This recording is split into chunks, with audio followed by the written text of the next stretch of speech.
What's up, everyone? Kyle here.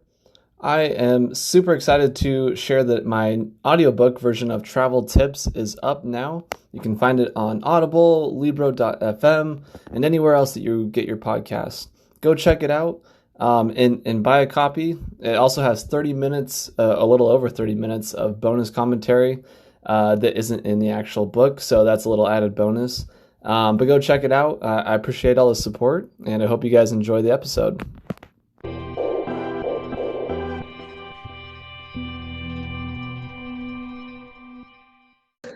All right, welcome everyone. This is Our Travel Experiences. I'm your host, Kyle Rasmussen, and today I have with me an amazing travel content creator and owner of a travel company, Pelumi. Pelumi, how are you today? I'm very, very well. Thank you so much for having me. Yeah, I'm very, very excited to talk with you. I know we've been trying to make this work here for a week or so, but glad we could finally make it We work. did it. We did Yeah. it. Um, so, I think it would be best if we just started with kind of give a little bit of background of how you started traveling and how you've gone to so many countries at such a young age. So, when it comes to traveling, I migrated from Nigeria. So, I was born in Lagos, Nigeria, moved to the UK when I was 10. I think that migration process was quite fundamental because it was very, very important. I left the familiar and I started kind of getting into the unknown. And that was quite scary, but exciting at the same time. And it was something interesting I wanted to explore. But I didn't follow this till after, I'll say, during uni years. So it took a few years, obviously, to develop the funds that travel comes with, Hmm. um, and every other thing in between. But I think the fundamental bit was when I did come to the UK, I faced a lot of bullying. So, you know, different accents, look different, all of that, factors. And I retreated to the library where I stumbled on travel books and new destination and new places. And yeah, I think that again drove my what's it called? Just kind of wonder. And I just wanted to kind of explore new places. So yeah, that's kind of like the background. Um in uni, I discovered there's a lot of opportunities to travel from like global leaders program to exchange programs at pretty affordable rates. And I have a lot of like privileges, for example, my passport privilege, the fact I'm based in London, which is a global kind of like central point. So Hmm. traveling within Europe was very doable, very easy. So I've explored most of Europe, if not everything, except from Russia and Belarus. Um, and yeah, the wonder feet just kind of began. I was just like, oh, I could go to this place, I can go to that place, I can go to this place. Yeah. I never ended, Kyle. It never ended. Yeah, yeah. I feel like London is a very good spot to be. You could get anywhere in the world pretty easily from there. Yep, Um, I totally agree. yeah, and Europe, like you said, is very accessible from there Mm-hmm, as well. Uh, mm-hmm, mm-hmm, what was that like?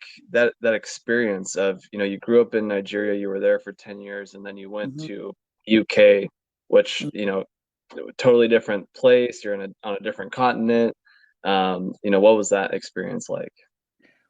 Well, I was blessed to come during summer, so it wasn't so much of a like temperature or like weather shock. It did cool off, which I was like, "Whoa, this is cold." So I think the move was different because I was so used to um, just the community kind of vibe that growing up in Lagos come with. You're very connected to your extended family and stuff. So I can call it. It was quite traumatic, to be honest. I call it an uprooting. So I was uprooted from my, which is like okay, calm down, Mhm. baby. So. Um, yeah, but I think, humans, I always say humans are so adaptable. And, with the right surrounding, with the right nurturing, with the right friendship forming, this place quickly became home. And that's a tough conversation, how do we define home and all of that. But yeah, I try to go back home to like Nigeria quite often, and it always feels very familiar. I think anywhere that's familiar and just welcomes you technically becomes your home. So yeah, I think this transition is tough for a young kid. Um, but hey, tough time make tough people, right? Yeah, well, and it sounds like you were able to adapt and find opportunities out of that. Exactly. And that's the perspective I've kind of like gone with, that, you know what, when challenges and travel come with challenges too, as I always tell people, they make for the best stories. So it's like just being optimistic and kind of seeing the best in every situation. So like when I'm faced with something, I'm just like, okay, what's this trying to teach me? What can I get from this? Yeah. So yeah. Yeah. So then you went to university and you said you found some opportunities through there. What opportunities did you take during that time in your life? So I'm still kicking myself because I didn't find this early enough. I found this in my final year of uni. It was something called Global Leaders Program, which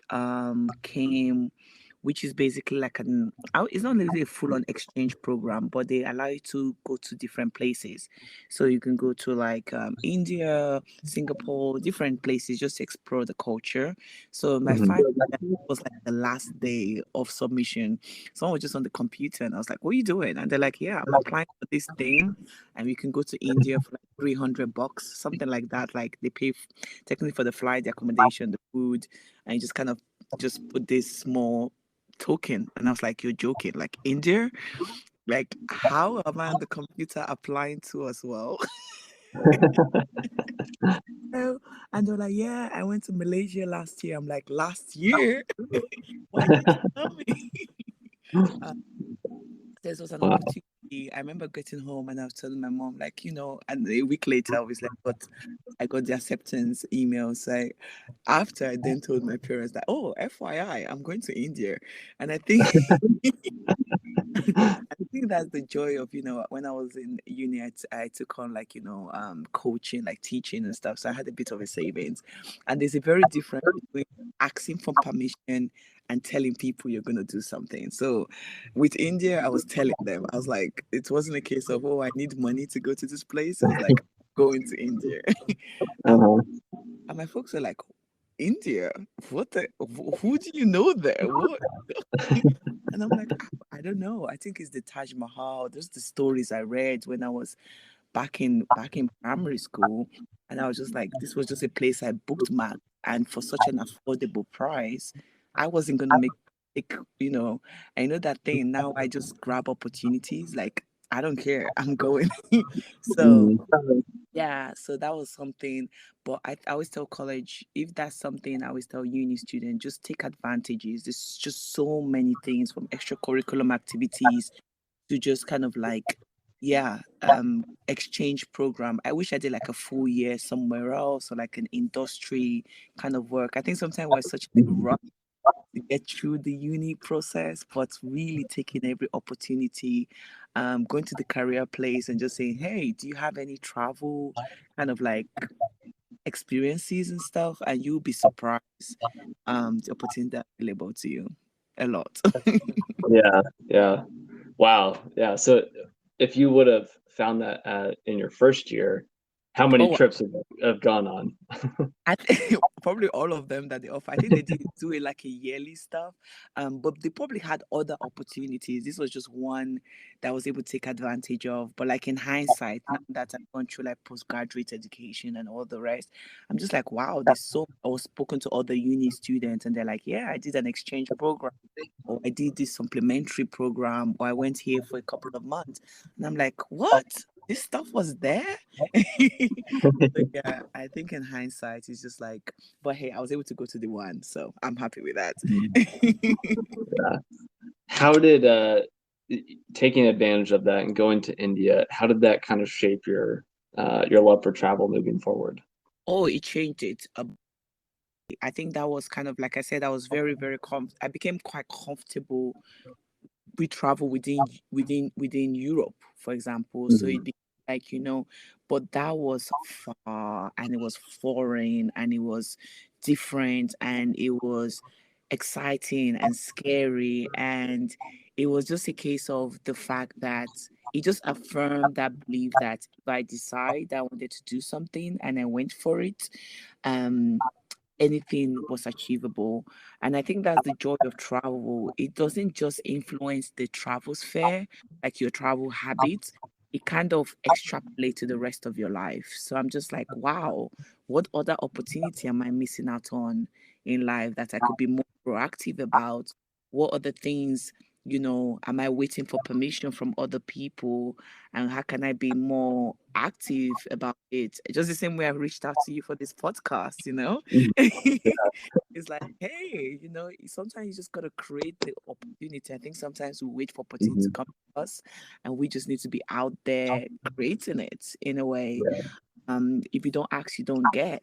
So really that trip just affirmed a lot of things in terms of, get rich because I need to make money because travel is expensive. Yeah. Uh, and yeah, many, many lessons. It was a very definitely a defining moment in terms of, you know, if no matter if, parental consents are great, but sometimes you just got to go for it. Like you like something, you want to do something, it excites you. Just do it. Just do it. Mhm. Because, you don't want the if, should, could. I'm just thinking if I just maybe was hesitant and I was asking for permission first, how that might change things. Yeah, I think it's just, yeah, it just taught me to just go for stuff that I cared about and I wanted to do. Yeah, yeah. I would guess if you hesitated taking that trip to India and ended up not doing it, would your life be a lot different? I think I would have gotten there in the end. It might have just been a longer route or like, um it might just have been, I think I will still be who I am today. But I think I would have maybe be more timid or, you know, a bit more hesitant of things. I think it Mhm. just pushed that aspect of me out, that adventurer, that go-getter. um, so yeah, I don't think I would not be the same person. I think I might maybe a slightly different version. But that's life. We always make small decisions that actually affect us in more ways than we think. And it's a bit Mhm. you're thinking of everything. Should I have tea or coffee today? How much will this change my life? you know, you don't want to get into that. into that. But yeah, I won't say like, I won't be who I am today, but I think it might just have been a different version. Or like, it might have just taken me a little bit longer to be where I am right now. I think that Mhm. trip kind of accelerated it a little bit, that adventure, that excitement, that newness. So yeah, I think that's kind of how I'll put it. Yeah, yeah, I like that. Yeah, if I feel like if you have a passion, you're eventually going to get there, no matter what you Mm-hmm. do. Mm-hmm. Uh, so, how it looks like you've been to 77 countries by age 27. Is that right? Yeah, yeah, yeah. So 28, I went to one more this year to um oh my God, Maldives, the Maldives. I went there Okay. earlier here.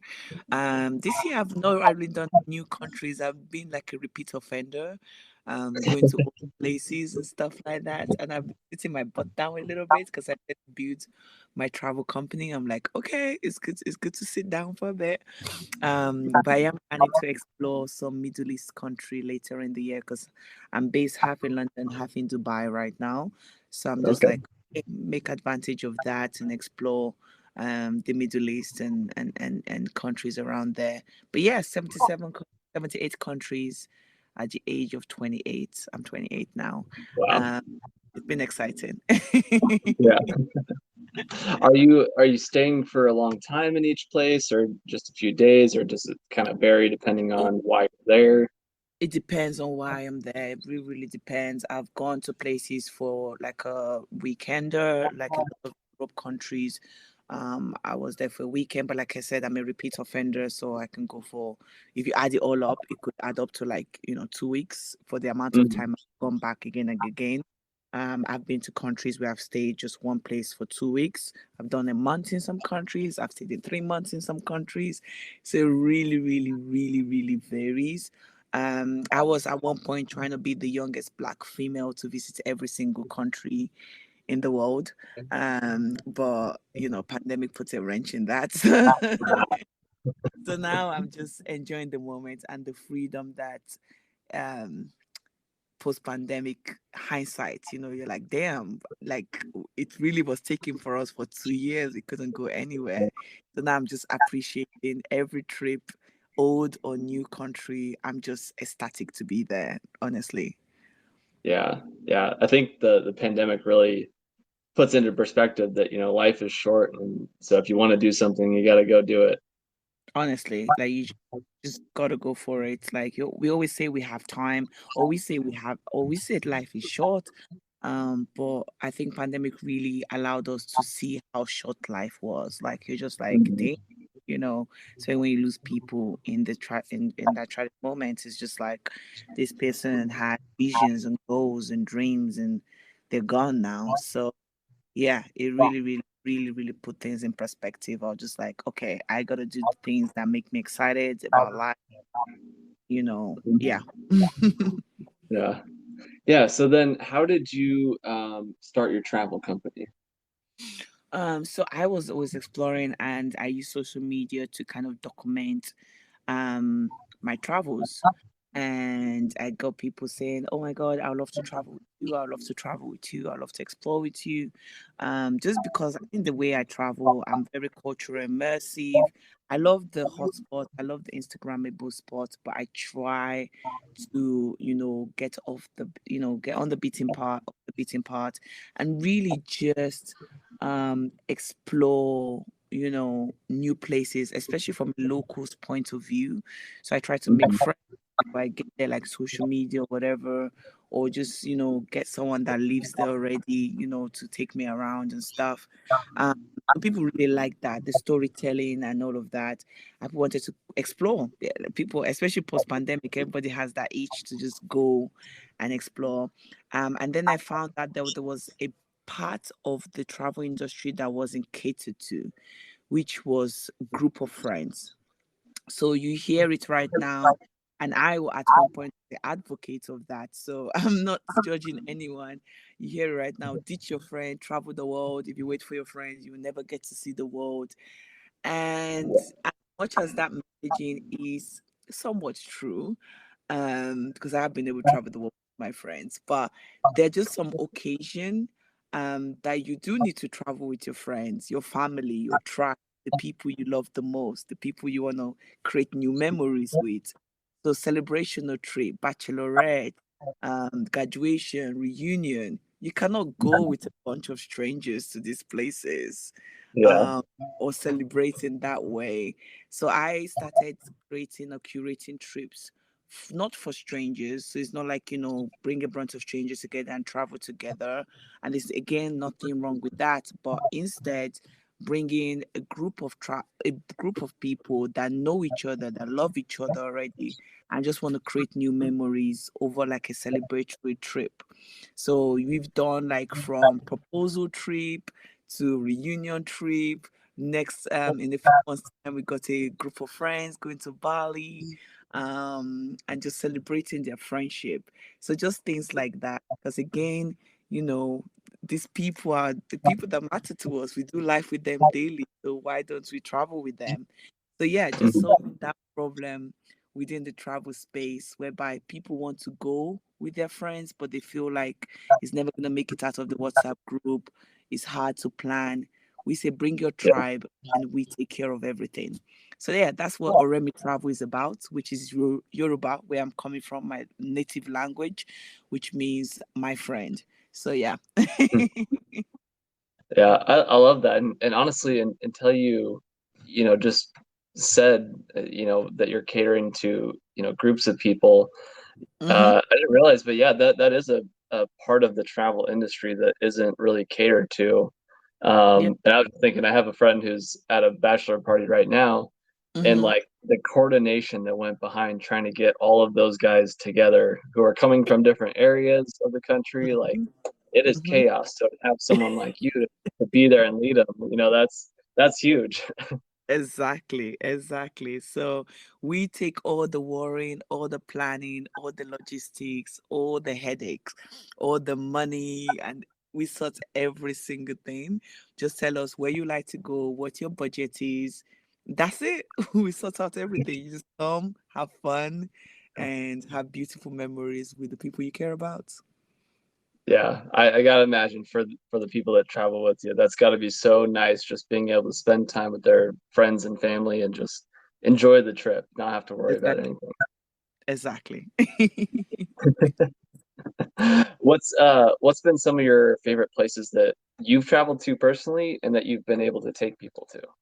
Oh my goodness. I was so, thank God you didn't say like my bet, like the one place. I always struggle when people say the one place. I'm like, Yeah. Lord. A few of my favorite places within Europe, I really, really enjoy Eastern Europe. I always tell people, I think recently people have started to discover it. So you're talking Montenegro, Albania, Kosovo, those very hidden gems. Mhm. Affordable luxury is a thing over there. Um, you don't need to search too much for cultural immersion. It just slaps you in the face because it's like very undiluted, not so touristic. So I do love a good Eastern Europe trip. Um, where else? What else do I like? Within Africa itself, a few highlights. Zanzibar, that's one of our signature destination, and for Remy too as well. Zanzibar, I love it because it's just so rich in culture and beautiful. I personally think I might be biased, but I personally think it's better than honeymoon destination is great. I know people love the Maldives for their honeymoon, but I say change it to Zanzibar. There's just so much more to the you got the beach, you got the culture, you got the people, you got the food, you got the vibrancy. Like I tell people, I've never seen sand so white and water so blue. Like it's just Oh wow. incredible. So Zanzibar is a place I always recommend for people. um then I really, really, really, I did a road trip, a solo drive, about 44,000 kilometers across Namibia. Again, incredible. It feels like you're driving on the moon. Such I said, oh, wow. I reached wow out of my vocabulary. Like I just kept saying, wow, wow, wow. It was absolutely stunning. Where else? Where else have I fallen in love with? Western Africa too as well is nice. Nigeria, shout out to where I'm from. If you want good food, good cuisine, check out Nigeria. Good music, good vibe. Ghana is lit too as well. I know Ghana is becoming a hot spot. A lot of people are discovering that from Afro Nation and the rest. Um, and then where else? I'm based in Dubai. Dubai is a hot place right now. Another package deal that we offer is to Dubai. People wants to come. I love Dubai because it just has that spirit of excellence. You get the highest building, the deepest, submarine dive, the widest sand, like everything. I think they just inspire to be the best, which is just some people can see it as what's the word? My English is failing me right now. Some people can it's quite materialistic and stuff, but I feel there's more depth to it, and there's all Dubai, and all of that good stuff. But there's just so many destinations. I can go on and on and on. Yeah. I know it's such a hard question because every It's place is so different. tough. They're It's all so great in their own way. all great in their own way. And I always tell people my experience always can be different from your experience. And it depends on who you go to with, the company you have right there, the people you meet, the experience you get to have. So, and I never say, oh, because I've been to one country, I've seen it all. Especially most time because you go to the capital, if I go to Mhm. Nigeria, go to Lagos, it's different from when you go to Abuja or to, Jos up north. Like even different region within the country gives it a different vibe. So Mhm. yeah, there's just so much to see. Yeah, yeah. I know. Has your list gotten any shorter of places you want to No, go, or just keep dude. getting good? It gets longer every single day. I'm just like, oh, Uh-huh. God, here we go again. Uh-huh. But I would definitely love to check out Japan. Japan is high on my list. I'm obsessed with the Japanese culture. At one point, my brand was called Kintsugi, to mend with gold. But yeah, there's just always a new place to add. Always a new place to add. Hmm. Yeah, yeah. Japan is definitely one that's high on my list as well. It Yeah. just it looks like such a beautiful country and so unique. Yeah, I think culturally is amazing. Food, I hear great stuff about it. Just yeah, I just can't wait. It has to happen soon. I don't know when, but it's gonna happen. Yeah. So what's it been like, you know, you have quite a bit of followers on Instagram. What's it been like kind of becoming this icon for travel? It wasn't my intention. I genuinely was that girl that just wanted to document a travel. I think the destination which I chose to travel to in my early days, sparked a lot of conversation and curiosity. Especially, I always tell people I have, three major disadvantage or whatever you want to look at it. The first, me traveling as a female. That sparks conversation about safety, about affordability. How are you able to have this trip and blah blah blah. And then as a black female, that is another layering. I'm going to these places where Mhm. people might consider it racist and consider it all of that, and the issues we face. So that again, led to people just being curious, like, how are you doing it? And then mostly solo. So I was traveling as a black female solo traveler, and it's like a triple whammy. It's like, what? So I think that led to a lot of curiosity. And I always say this thing, like, sometimes you don't realize you're doing brave things until people point out that you're doing brave things. And I genuinely was just going to these places out of curiosity. And sometimes it's great to be naive. I tell people, people look at naivety as this very disastrous thing, or this very, scary thing. But sometimes, if I knew in hindsight, I may not have gone to some places just because of the fear, or, but I genuinely was just going to Skyscanner, going to everywhere and searching for the cheapest flight. That's how naive I was, Yeah. Um, so yeah, I think it's a now it's almost like a life vision or a life, mission to teach people and to show people that traveling can be easy, safe, and doable. Mhm. So I share a lot of travel hacks, a lot of money management tips, a lot of destination guides, just anything that could stop people. And honestly, travel is the way in which I express that impossible is just a word, and Mhm. you can do whatever you want to do. And honestly, the bigger vision is honestly giving people the permission to to relentlessly pursue the thing that they care about. And for me, it's travel. For other people, it might be a hobby, a talent, a skill, something they want to learn.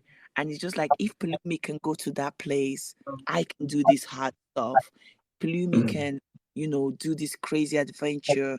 Maybe I can take this brave step and do this one thing I've always wanted to do. So honestly, I just hope to inspire people by just living my own truth and being genuine and say, guys, I'm maybe a bit nervous, especially post pandemic. I had travel anxiety, you know, and I was very honest about this. And I'm like, it's okay if you feel the fear. It's what you do with Mhm. that. Do you push past it, or do you just sit there, in it? Um, so yeah, it has grown to an amazing community. They're the most supporting people ever, and they cheer me on, and that's led to brand collaboration and bigger things I never saw coming. But it took that one step, that one flight, that one train ride. Um, and yeah, it just kind of snowballed to what it is right now. Yeah. Wow. I mean, it's very inspiring. I gotta say, it definitely inspires me to push myself further too. Hmm. And for all the listeners as well.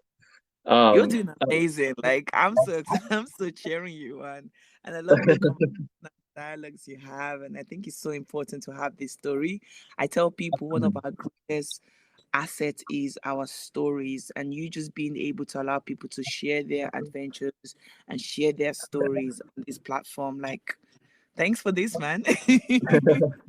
yeah, well, that that really was the whole point of this, because as I've traveled over the years, I began to really see that, hey, yes, it might be a little bit scary at first, but there's so much amazing things to see out here, and most people around the world are super friendly and nice and welcoming, and I wanted to be surrounded by people like you who are going out there and pushing themselves and inspiring others, and I wanted to give a platform for people to share, to share their stories and show people that you can go do it, whatever your passion is, whether it is traveling or not.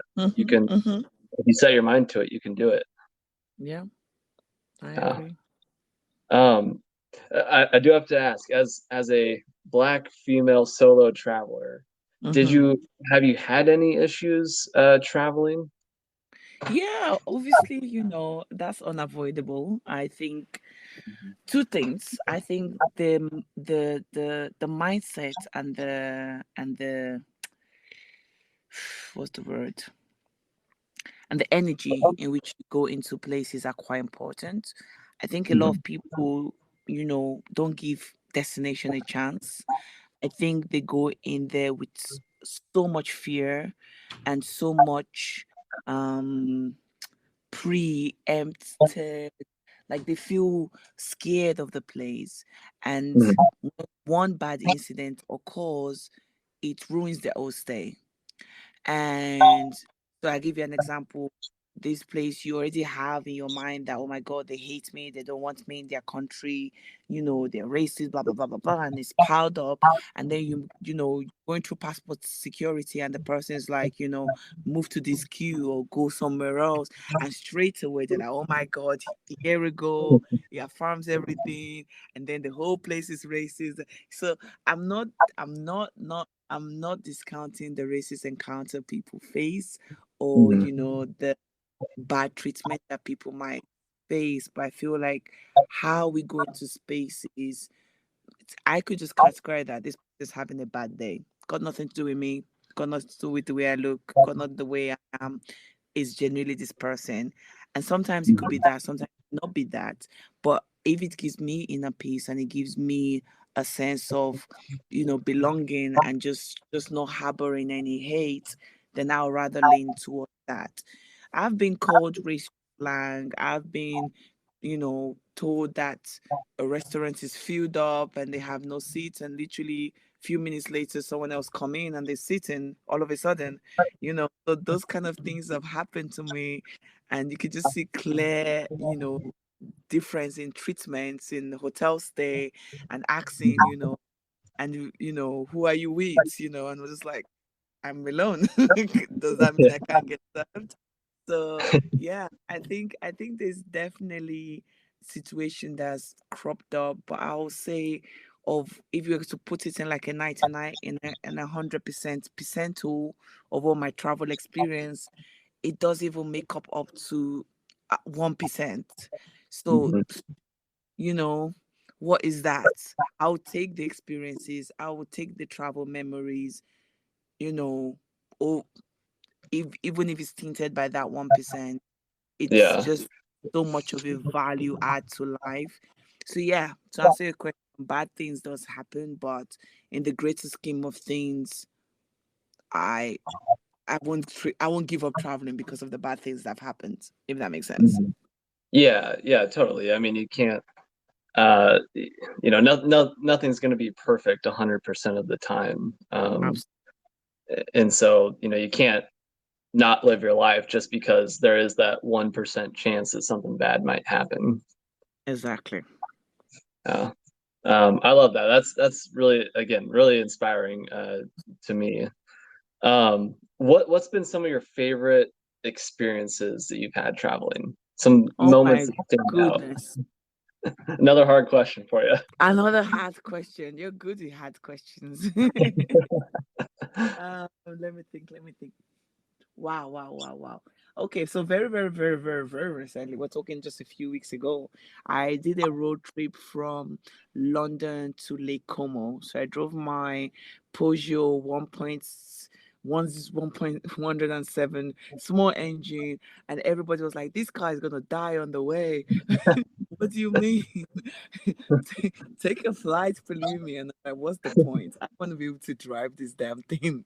So I stuck it on a ferry, crossed into France, drove through Luxembourg, drove through what's it called? Belgium and Switzerland, and made it all the way to Lake Como. The car was falling apart, so they were definitely not wrong. But it made it there. So that was exciting. I always love Switzerland. That's another place that made me Hmm. fall in love with the world. Like it's just so beautiful. Yeah. Um yeah, so definitely that was exciting. And I drove back and yeah, the car is okay, guys. The car is fine. Um um I think I do love a good road trip. There's something about road trips that I do enjoy. I love flying, but I think the next thing I love is road trip after that. Um, then I remember Namibia camping in Susuvle, if I'm right, under the stars. And I remember just crying. I don't know, like it was just, it's don't know, it's just filled with emotions. Like there was no light pollution, so the stars were like 4D, HD, Yeah. 4D. You know, you're just like, how is this place so beautiful? Mhm. Like, it was incredible, beautiful, beautiful moment. Safari in Kenya and seeing the lion up close, like I just started crying. I cry a lot. I'm a crier, by the way. Like, and I just remember just busting out in tears, like, oh my God, I've seen this animal so many times and like on TV, but to see it in person and just feels Mhm. like a hunt, and it was just like insane. Yeah. Um, wow, so many memories. I'm just like, I feel like I'll be that, that saying, travel leave you speechless and then turn you to a storyteller. Like I'm waiting to be like a grandma, like call all my grandkids and I'm like, what country should we speak about today? Yeah. um but yeah, incredible. Australia, that was incredible. Like I'm just like, if I want to change my life, that's where I'll go to. It's just so far away from everybody. I feel like they live in a different world over there. um but yeah, just so many highlights. Like I'm literally bubbling just thinking about that. But yeah, this is something you cannot put a price on. These are memories you just can't take away from me. These are priceless moments. And that's the joy of travel, to have these experiences that just leaves you in awe, leaves you in awe. Yeah. Yeah. I think there's so many moments with travel where, like you said, you are speechless or in awe. You're Hmm. just like, I can't believe that I'm here right now, seeing Pinch me, this. please. Yeah. Uh, is there any like I know for me personally, I always love to get like a postcard or a magnet from a place that I've been to. Do you have any sort of like thing like that you try to do in every country you go So to? I live a minimalistic lifestyle. I think traveling has had to teach me that. In my early days, actually, India that we spoke about. When I went to India, I came back with a full suitcase full of leather books and paintings and leather bag and a Sarah. I can't remember what their traditional outfits cost. Hold on, I'm trying to Oh, Indian traditional outfit. yeah. um um and I convinced myself I was going to wear it to like a friend's wedding, and it's never made it out of the suitcase for like 2 years. I didn't open the suitcase. So I made myself a promise that, you know what, I can't keep coming home with a full suitcase for each country I go to.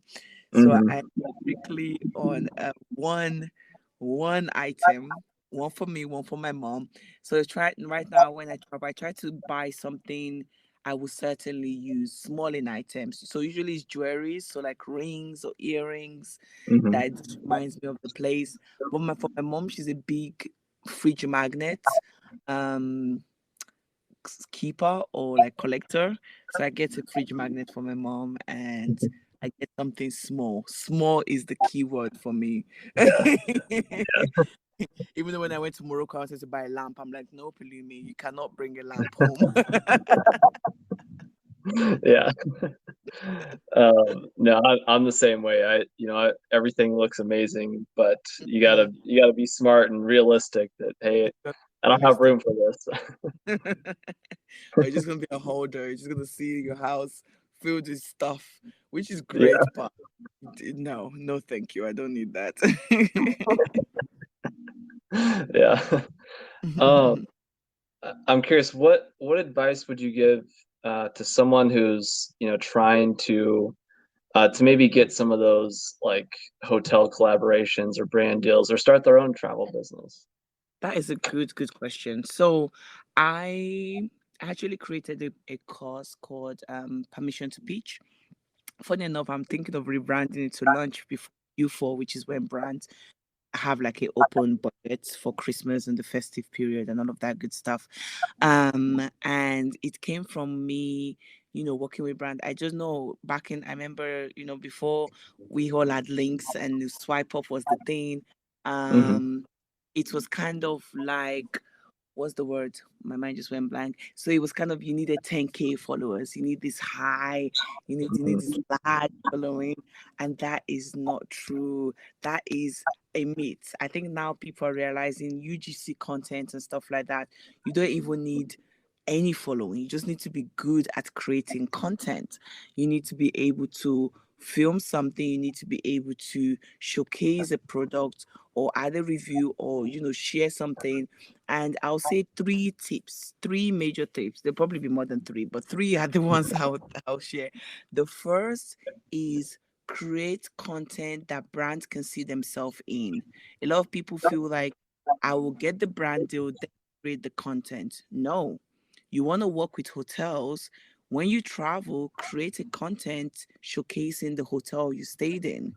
So that Hmm. way, if I do it for Hilton, Marriott can come and see I've done this content. They can see the engagement. They can see what people are asking about. They can see the quality of it, all of that stuff. So create the content already. Create that portfolio that you can use to pitch to the brand. So lots of content creators missing that. They're trying to do the egg and the chicken situation, but always serve first. The second thing is the quality of your content. I think you shoot with. I always tell people the equipment you have is the best equipment to use, but if you can elevate that equipment, then great. So I started working with a videographer, and that extrapolated the quality of my content, and brands could see that, oh, this person is serious about their business, you know. Hmm. And finally, see yourself as a business, as a brand. You are the videographer, photographer, makeup artist, location, destination. It's a lot of work. Hmm. So take yourself seriously, post consistently. Now I'm shouting at myself. Post consistently. Um, and people will say, oh, should I post every single day? And a friend said this recently. You don't see a business owner, you don't see your local shopkeeper saying, do I need to open my shop every single day? It's like, That's a good you analogy. want customer or not. Yeah. It's only in this constant content creator world you hear this debate of how often do you want to open your shop? How often do you want people to know about you? How often do you want brand awareness and stuff like that?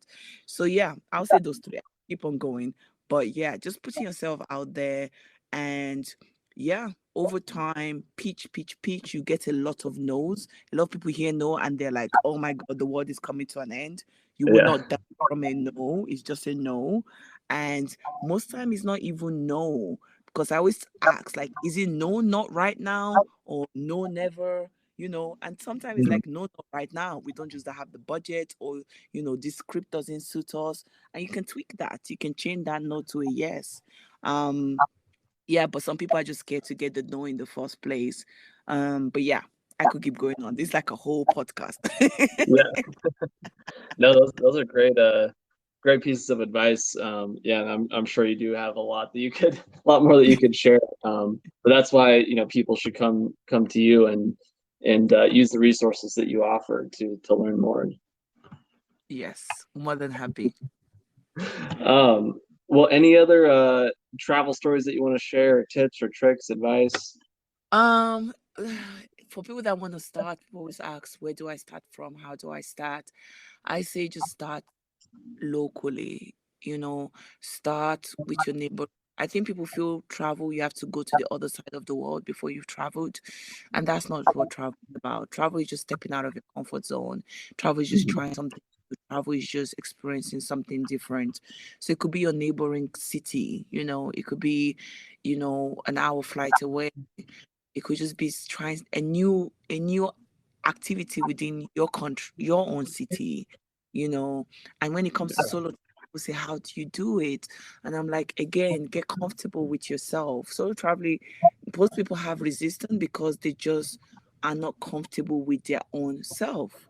They feel nervous or scared, whatever. Um, and all of that is valid, valid, valid, valid. But the more practice is a muscle.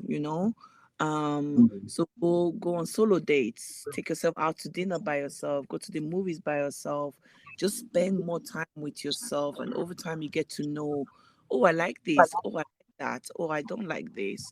And that will ease if you've done solo travel, or if you've done solo activity within your familiar city, then it becomes easier when you do it in a foreign place. Yeah. um but yeah, just go out, explore, do the scary stuff, everything you want. That saying, everything you want is on the other side of fear. It's true, guys. See? Mhm.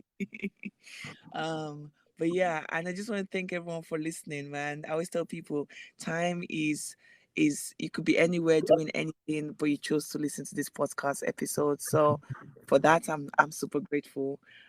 Because yeah, time is one of the most, if not anything, the most valuable resource you can give to another person or another thing. So for you to be able to do that with me, I'm grateful. Yeah, yeah. Well, me as well. I'm grateful that you took the time to share today as well, Pelumi. Where can people find you on Instagram and Oh, all that? Instagram, I am known as Pelumi Nubi. That's Pelumi, full stop, Nubi, Nubi. So that's my handle on Instagram. You can find me on email, hello@peluminubi.com. If you're on Threads, that's the new Twitter. Yeah. I'm also there as Pelumi Nubi, always ranting about something to do with travel. Um, but yeah, my DMs are wide open, my emails are wide open. If anyone has any question about, planning their next trip, and they need help with that, I can do that. Or any question. If you just want to say hi, I'm more than happy to chat with you. Yeah, I think it's always great just meeting other travelers, whether you're asking questions or not. It's always just great to connect. It's always a pleasure. Yeah. Well, Plumi, thank you so much. I really enjoyed the conversation today, and we'll definitely have to have you back on once you have been to 77 more countries, or 78 more countries. Alrighty, I'll Um, hold you to that. yeah. Yeah, no, a lot of fun, and I'm really inspired by you and your travels and what you've done and created for yourself and for others. And can't wait to see you somewhere around the world soon. Likewise. Thank you so, so much for having me. Yeah, enjoy the rest of your evening. We'll talk soon. Absolutely. Thank you. Take care. Yep. Bye. Bye bye.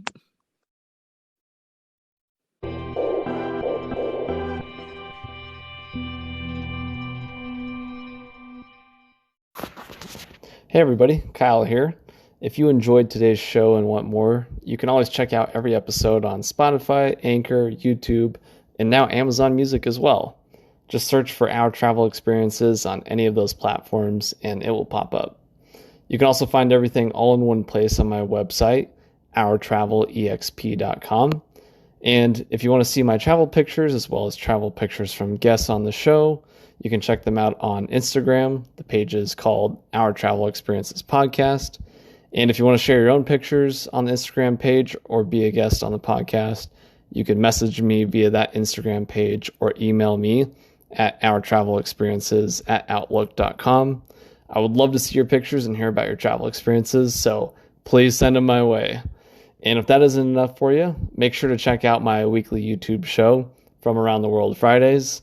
Every Friday, I'm taking 5 to 10 minutes to answer questions from listeners, share some souvenirs that I bought over the years, share my postcards over the years that I've accumulated, or share videos and pictures from one particular city or country that I visited, and so much more.